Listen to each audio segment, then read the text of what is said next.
kulan wacan saaxiibayaal meel walba aad joogtaan ku soo dhawaada wararka Soomaalida iyo YouTube channel-keena Captain K qodobada aad ku daawan doontaan waxaa kamid ah Mahad Salaad iyo Cabdikariin Guuleed oo jawaab lama filaan ah ka bixiyay weerarkii uu Cabdiraxmaan Cabshakuur ku qaaday Rooble Mustafa Cagjar oo Cabdiweli Gaas ku eedeeyay shirqool yaab leh oo ka dhan ah laamaha amniga Puntland oo faahfaahiyay haweeney saygeeda dishay intaasi waxay ahaayeen qodobada ugu door karoon ee wararka Soomaalida iyo YouTube channel-keena Captain K fadlan daawada haddii ay tahay markii kugu horeysay subscribe ee gambaleelkana furo si aad u noqoto daawadaha u horeeya ee hela wararka iyo warbixinadeena like-na saar si uu muuqaalkan dad badan u gaaro wixii fikrada ahna qaybta commentiga noogu reeb mahadsanidin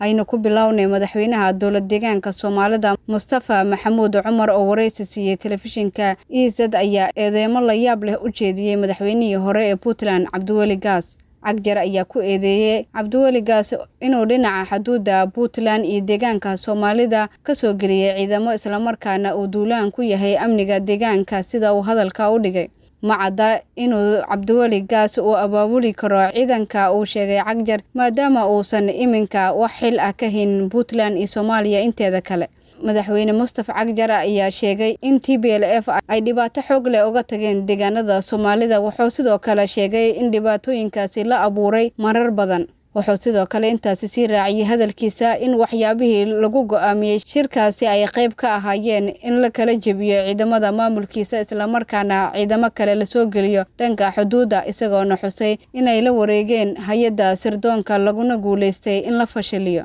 madaxweyne Mustafa Cagjar ayaa xusay in dowladda Mareykanka ay gadaal ka riixayso shirqooladan si ay Itoobiya ugu ekeysiiso meel dagaal oo gabaad u noqota argagixisada dhanka kale waxa uu tilmaamay in dowladda Kenya ay qayb ka tahay qalqalgelinta lagu hayo Itoobiya wuxuuna sheegay in Nairobi ay ka dhaceen shirar loogu taageerayo TPLF ugu dambeyntii waxa uu sheegay inay soo wajahday cabsi xoog leh oo ku saabsan in dagaal laga soo qaado dhanka Soomaaliya isagoona si gaar ah u sheegay in kooxda Al-Shabaab laga yaabo inay dagaal ku soo qaadaan gudaha Itoobiya dhinaca kalena madaxweynihii hore ee Galmudug Cabdikariin Xuseen Guuleed oo hadda ka mid ah musharaxiinta u taagan xilka madaxweynenimo ee Soomaaliya iyo Mahad Salaad ayaa si weyn u difaacay ra'iisul wasaare Maxamed Xuseen Rooble Cabdikariin Guuleed ayaa waxa uu ugu horeyntii sheegay in Rooble uu ku amaanan yahay doorka uu ku leeyahay doorashada iyo dardargelinteeda isla markaana mas'uuliyadda dib u dhaca ay leeyihiin madaxda dowlad goboleedyada iyo gudiyadooda sidoo kale waxa uu sheegay in Rooble looga baahan yahay xilligan inuu si jabaaro dadaaladiisa uu ku doonayo qabsoomida doorasho hufan oo lagu kalsoonaan karo Mahad Salaad ayaa isagana su'aal geliyay sababta xilligan weerarkan loogu soo qaaday Rooble isla markaana indhaha looga qabsanayo maamulada iyo siyaasiyiin uu ku sheegay inay yihiin doorasho diid sidoo kale wuxuu hadalkiisa intaas sii raaciyay in dowlad goboleedyada xulufada la ah Villa Soomaaliya ay doorashadoodii wataan gaar ahaan Dhuusamareeb iyo Baydhabo isagoona xusay in Jowharna jidka ku soo jirto hadalkan ka soo yeeray Mahad Salaad iyo Cabdikariin Guuleed ayaa imaanaya kadib markii uu siyaasiga caanka ah Cabdiraxmaan Cabshakuur Warsame sidoo kalena ka mid ah musharaxiinta u taagan xilka madaxweynaha oo si lama filaan ah weerar dhanka afka ugu qaaday ra'iisul wasaare Maxamed Xuseen Rooble Cabdiraxmaan Cabshakuur ayaa waxa uu sheegay in arrimahani oo idil ku soo aadayaan kadib safarkii Rooble uu ku tagay dalka Qatar oo uu ku tilmaamay inuu shaki weyn ka dhashay laamaha amniga gobolka Karkar ee Puntland ayaa waxa ay faahfaahin guud ka bixiyeen haweeney maanta saygeeda ku dishay guri ku yaala xaafadda Kaambo ee magaalada Qardho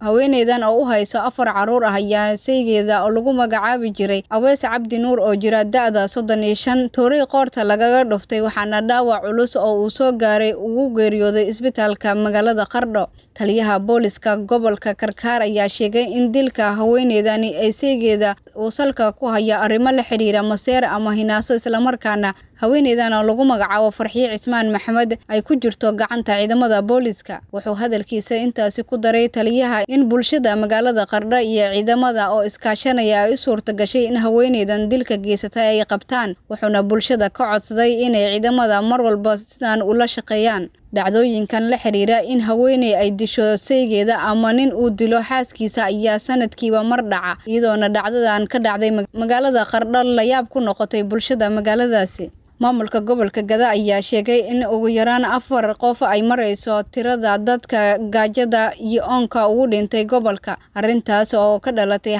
xaalad daran oo abaar ah oo faraba'an ku haysa deegaanada gobolkaasi. Gobolka Gada ayaa ka mid ah gobolada Soomaaliya ee saameeyay abaarta kadib markii ay baaqdeen roobabkii deerta ahaa. Dhawaan ayay ahayd markii qaramada midoobay ay sheegtay in bisha May ee sanadka soo socda 7.7 milyan oo qof oo Soomaali ah ku nool ay kaalmo bini'aadanimo u baahan doonaan. Qaar ka mid ah gobolada dalka ayaa waxaa weli ka jira abaaro baasan kuwaasoo saameeyay dadka iyo dunyada iyadoo aysan jirin gurmadyo xoogan oo dadka loogu gurmanayo. Madaxweynaha dowlad goboleedka Galmudug Axmed Cabdi Kaariye Qorqoor ayaa maanta daahfuray shirweynaha amniga dowlad goboleedka Galmudug kaasoo ka qabsoomay magaalada Dhuusamareeb. Shirkan oo ay ka soo qayb galeen qaar ka mid ah golaha wasiirada oo ay ugu horeyso wasaaradda amniga, dhammaan saraakiisha ciidamada qalabka sida, gudoomiyaha maxkamadda sare iyo gudoomiyaha baarlamaanka Galmudug. Shirkan oo madaxweynuhu si rasmi ah u furay ayaa socon doona muddo 2 maalmood waxaana diiradda lagu saari doonaa amniga guud ee Galmudug,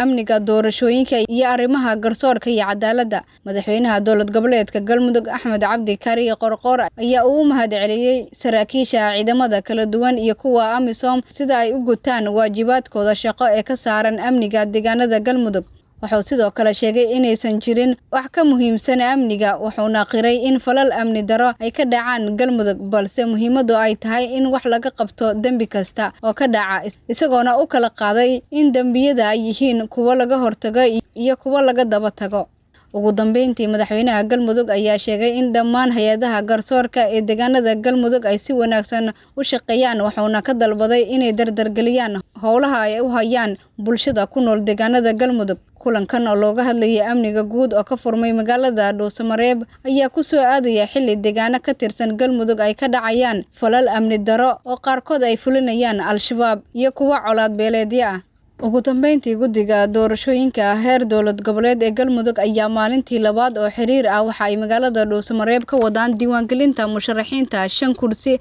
ee golaha shacabka kuwaas oo dhawaan la dooran doono. Guddigan ayaa maanta guddoonsiiyay shahaadada musharaxnimo xubnaha soo buuxiyay shuruudaha musharaxnimada kuwaas oo soo buuxiyay shuruudaha musharaxiinta aqalka hoose gaar ahaan kuraasta Hob 43, Hob 54, Hob 104, Hob 67 iyo Hob 26. musharaxiinta maanta la diiwaangeliyay ayaa waxa ayna kala yihiin kusimaha agaasimaha Nisa Yaasiin Farey, Xuseen Yuusuf Qaasim Iidow iyo qaar ka mid ah musharaxiinta kuraastan. Kursiga u hadal haynta badan 5 kursi ee doorashadooda dhawaan lagu qabanayo Dhuusamareeb ayaa waxaa dadka u sharaxan ka mid ah kusimaha agaasimaha Nisa Yaasiin Farey oo ka mid ah dadka lagu tuhmayo maqnaashiyaha Ikraan Tahliil. Shalay ayaa guddiga doorashooyinka heer dowlad goboleed waxa ay diiwaan geliyeen musharaxiinta kala ah gudoomiye ku-xigeenka labaad ee golaha shacabka Mahad Cabdulla Cawad iyo Yuusuf Geele Ugaas oo ka tagay kursiga aqalka sare ee uu horey loogu doortay.